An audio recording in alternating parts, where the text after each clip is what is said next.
The first thing cancer taught me was a language. The second thing was patience.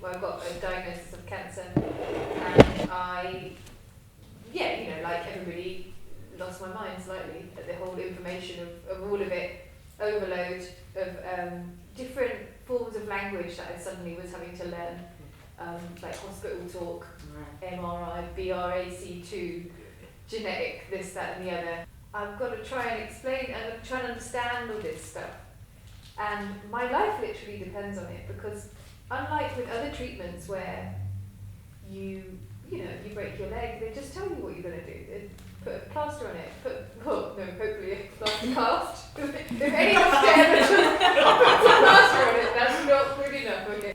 My brain, when I was reading these pamphlets and that, I just started to kind of dismantle the words, or they began to dismantle anyway on the page, and I was like, what are these words?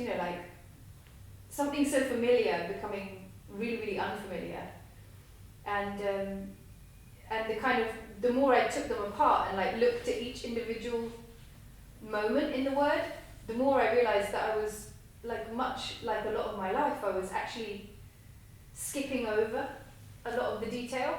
And you think of life as this long thing that you get to enjoy, but actually it's like a little stack of moments, and you shouldn't try to rush them and just dismiss them as take them for granted. So looking at each word, I kind of go, oh yeah,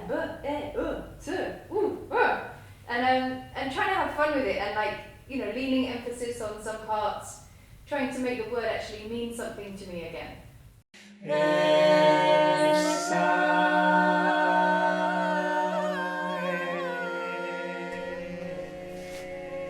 Dismantlement became like second nature.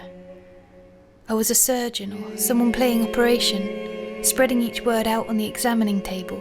I puzzled over it, dissected it, toyed with its emphasis however I liked, squeezing or stretching each syllable, kneeling all my weight on one end, drawing out the patience and tenderness in otherwise overlooked or skipped beats, taking no part for granted, basking in every soundscape, every lip shape.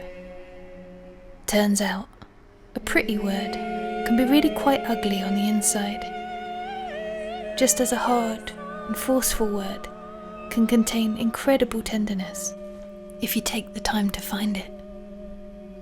Break it apart, cut it open, have its true colours spill out.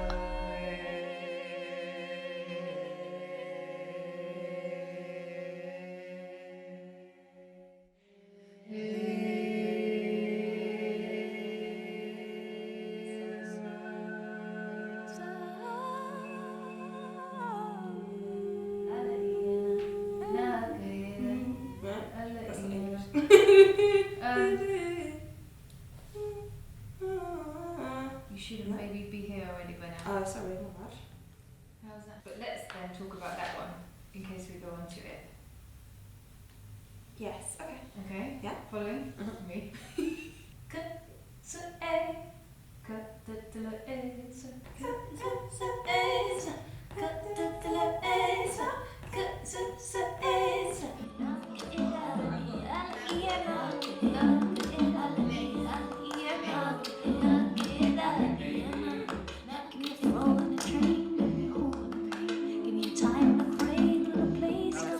And the moment you think, oh, this is it now, I must have reached the very core, the very essence of myself, another rug is pulled from beneath you, another layer gets peeled away, revealing an even more elemental self.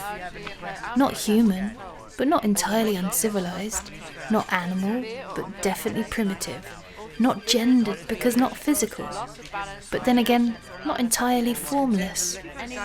Alien-like, perhaps. Just bare and unique. A dry cough. You might want to talk to them when you have the same diagnosis. Feeling sick most of the time. Similar person. 1, 2, 3, and...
I've never heard anything like the stuff that Ruth has made in my entire life, and I think that's the reason why I was so interested in this project. Being a vocal coach, being an arranger, you know, you try different ideas out, you try different styles, you try to make things pop, you try to make things burst into different colours with loads of different words. And what I like about this project is I'm able to deconstruct a language that sometimes doesn't serve us very well. It doesn't serve the things that we're actually feeling. It's quite limited in that way. So being able to deconstruct that, split it open, and then put it back together again with new sounds, new ideas that you probably would never think of putting into music that way is something that I really, really like and that I enjoy. Also, working with Ruth is just fun. It's loads of fun. You just get to have fun. You get to play. It's a form of play, but also you're learning something. And when you put it all together, it can sound complicated, but while you're doing it, it's not complicated, it's just play. The development of this music was possible thanks to a grant from the Arts Council called Develop Your Creative Practice. This grant enabled me to score and study notation at Berklee College of Music. So for the first time I was able to write down and arrange parts and have the musicians and vocalists read directly off the page, which sped up the creative process. It was a very useful tool. And also while I was studying at Berklee, I discovered a knack for orchestration. So some of the coursework was to score for a 32-piece orchestra. And based on the work that I did, I was offered a scholarship to pursue orchestration at Berklee. So that's exciting and something that I'll do later down the line. I also got to work with some fantastic vocal coaches and choir directors. Abdul Shilon, who helped me develop the project, Paula Napik, Marsha Morrison and Jabez Walsh, who you'll see in the video. These guys were fantastic, taught me loads about vocal arrangement that I hadn't thought of before. I also got to work with Matthias Kunzli and Todd Sikafus. I worked with Deborah Hudson, who taught me about therapeutic ways of using the voice. And I was able to bring in people who have also had the experience of cancer, have them in one room, making these bizarre, strange noises, but that were really therapeutic to make. So having us all together, expressing things, making these strange sounds and releasing tension was just such a lovely healing thing to do, and something that I really hope benefited everybody else too. So going forwards, yeah, we've got plans to complete this project, but yeah, for now it was a development grant and we've developed it to a certain point, and it's been a huge amount of fun. So we can't wait to see where it goes next.